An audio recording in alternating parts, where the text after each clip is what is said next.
Hello everyone, welcome to arguably the most untidy garage in the entire world, certainly the entire UK.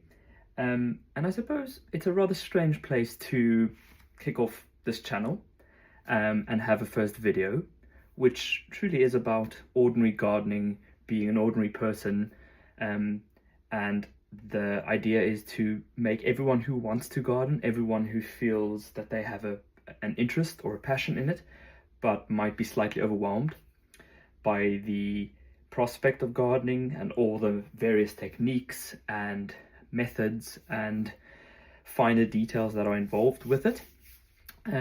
People that struggle with that aspect, hopefully this channel and what I potentially have to offer can, bridge that gap so that anyone can garden, because the truth is absolutely anyone can garden. It's available to everyone in the world.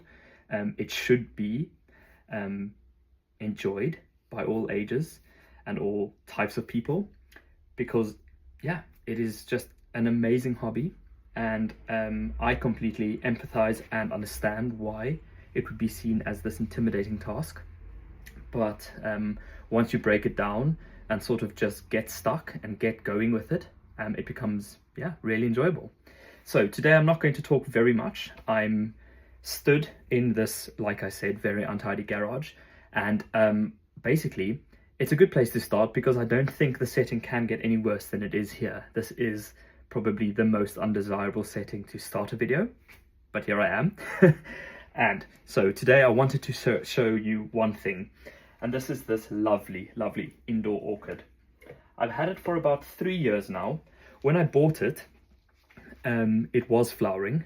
I will admit it had more flowers than it does have now, and I split it into smaller plants after it flowered that year, and it never flowered again.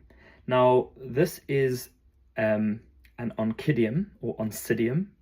If someone knows the correct pronunciation, please let me know. I think it's Oncidium, and it is a lovely, unique orchid, quite different from the ordinary sort of moth orchids that everyone sees more regularly. And what I've really loved about this orchid, and the reason I bought it in the first place, is the fact that it's got an amazing scent. It is quite spicy, almost like cinnamon, jasmine infused. It's not too overwhelming, so you have to lean in quite closely to be able to smell it, but it is absolutely brilliant from that point of view. It's got these long, slender leaves, as you can see. They're not the best of colors at the moment, and I think that might be sort of a combination of light and nutrients not being quite optimal for them, or for it. But what I am happy to report on is the fact that it's flowered again for the first time in 3 years. I have tried moving it indoors from high light to low light, to cooler temperatures, to warmer temperatures, to not watering it as much, to watering it a bit more. And truth be told, and again, this is the whole point of this channel, is I don't know what I did to make it flower. I guess sometimes you don't have to overthink it. You don't have to analyze and over sort of think every single reason. Sometimes nature can just go its course. But I am very chuffed with it. And the reason I decided to start my very first video on this plant is because the flowers are just about to go over. They've been going strong for a good, I would say almost 3 months, which is fairly long.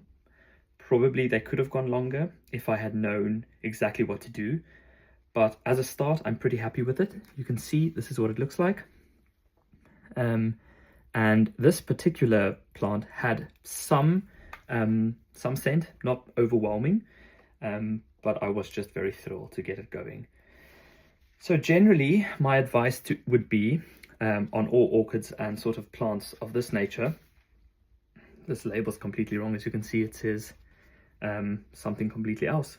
But anyway, this was just the pot I repotted it into.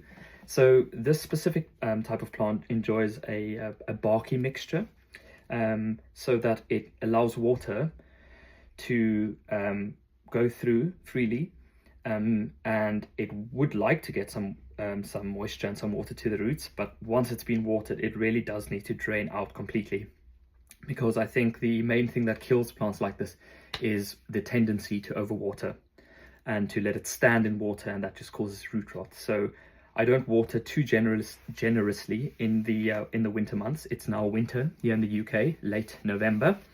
And so I water it when I feel like it's going quite dry, and then I just leave it to dry out again. I would appreciate it if anyone could share their journey with these orchids. I'm not an expert on them, but I appreciate them for what they are, and hopefully it does flower again, and hopefully in the near future as well. So if indeed this is the last of the flowers I see for a while, then so be it. But I'm hopeful that throughout the winter and into the early spring, I might see some new blooms. This is only one plant of about 3 that I have. This is the largest, so I think from what I've read is that it does take some time to mature, and you can see it there. They sort of grow on from there, and then the flower would come out of the leaf axis there. So yeah, that's a good intro into these lovely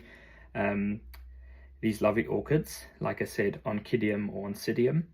And I'm very excited about this journey that I'm going to be going on with this channel. I have a lot to share from my experience, and hopefully it will be a fun journey. So come on this journey with me, and yeah, let's grow together. Let's make mistakes together. Let's learn together. Let's research together, and it'll be my honor to take you with me. So if you like this type of content, like the page, subscribe to it, and comment on the videos so that I know what to do and what not to do, and give me any tips that you might have on these lovely flowers. Cheers.